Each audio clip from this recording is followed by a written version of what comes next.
morning. Okay, so why don't you first tell us, if you don't mind, we're now in special session. Right. Just an overview, if you don't mind, quickly. Your thoughts. Since the governor has spoken, and other information that we're seeing in the media and so on. Well, I certainly saw the response by the state treasurer, and we have to remember you're correct that he's operating in the context of being a candidate for the U.S. Senate. And so what he didn't really offer any kind of alternative plan for what the governor wants to do. Basically, what he did was give a campaign speech, talking about Medicaid fraud and things of that nature, and basically arguing that we can cut our way out of this and that there's no need for new taxes.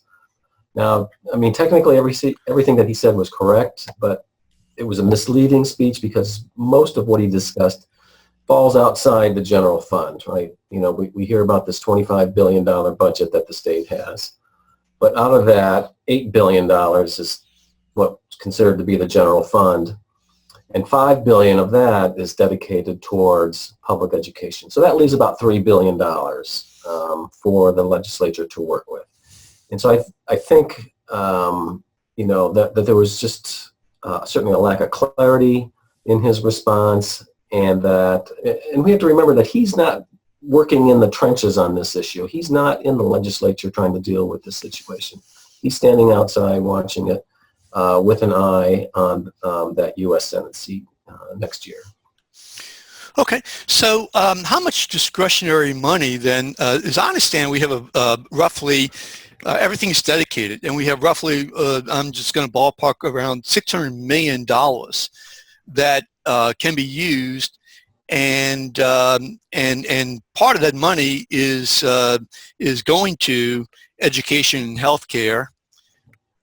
And so the question is, how much of that can we cut? Yeah. Is that correct? I mean, am I correct there? I think if we all told about $2.9 billion discretionary, with about $750 million going towards higher education at this point.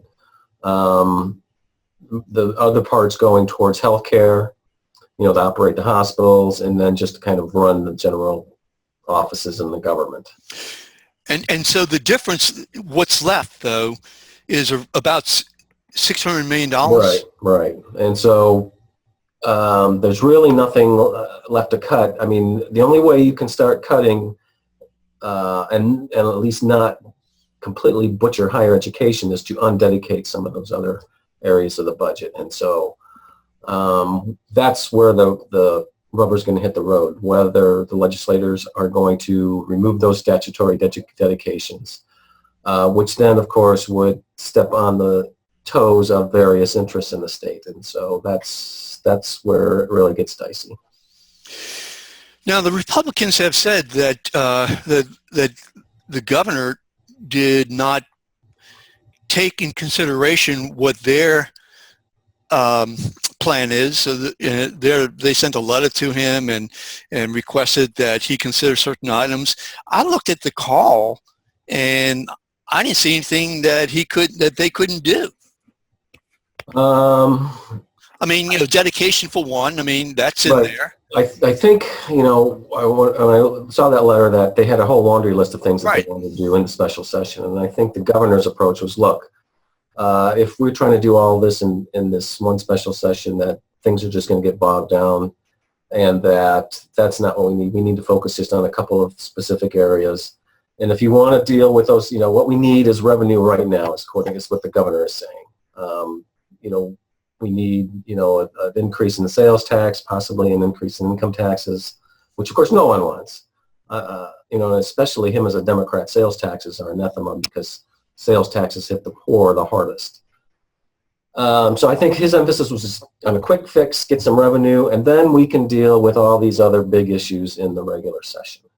This is actually the governor's call for this legislative session. And let me just show you what I'm referring to, and please help me, because it seems to me as I read this, and the governor actually said this last night. Okay, I wrote about this Saturday, and the governor actually referred to this last night. So item number 1 is talking about to provide for reductions to the ordinary expenses of state government operating expenses. That's pretty broad. Am I right? That's pretty broad. Okay. Now, number 2, amend the Constitution related to state income tax, to the deductible items. Okay, so that deals with deducting federal taxes from the state income tax. Exactly. So I'm gonna move down a little bit. You can see here. Let me just move down. Okay, statutory item number 7, to legislate with regard to statutory dedications. Yes. I mean, there it is. It doesn't say to increase, decrease, keep them the same. It's given the legislature, the Republican-controlled legislature, whatever they want to do there to present it. Well, certainly he's putting it out there, but we can assume that his agenda is to remove those statutory dedications, which is what they want to do. Yes, but what they're saying is, done. I mean, what they're saying is, hey, all you want to do is raise taxes. Well, it seems like we've kind of devolved into the Washington-style politics, unfortunately, where both sides are engaged in this hyperbole. We saw the governor concentrate people's minds by threatening LSU football, and of course, Republicans are countering with saying, "Oh, all you want to really do is raise taxes." And so, this is kind of the political gamesmanship that's taking place. Okay, and I think you and I may disagree about the football thing, but we'll address that shortly. But let me move on and just say, again, item 17. I mean, I've seen sessions with maybe 9 items, special sessions. So here, with regard to different taxes from 17 on down, and enterprise zone tax credits, these are things that are causing us to not be able to receive the money that we need in terms of revenues. Well, this is the things that we're spending more money than we're bringing in on these programs. Now look at this, item number 33. Yes. Okay, to legislate with regard to state contracts. Yes. I mean, this is some of the things that we've heard about, these contracts and these consultants that certainly John Kennedy has mentioned. A number of the state hires all these consultants for all these projects, and they probably need to be looked at. And here, number 36, to legislate with regard to exemptions and exclusions from sales and use tax. Yes.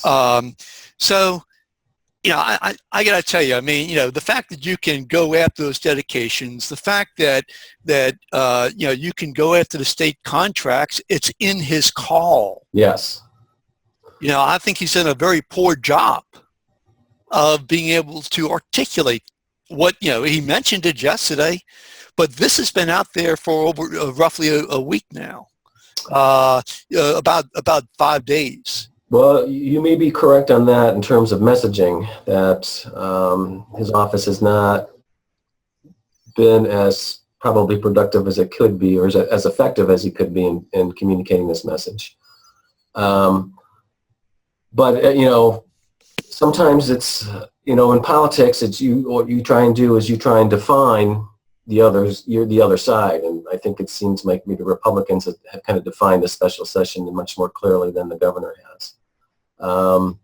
But we know that it's more than just increasing taxes, that it's also about cutting spending as well, and dealing with these statutory dedications and dealing with these tax exemptions. Sure.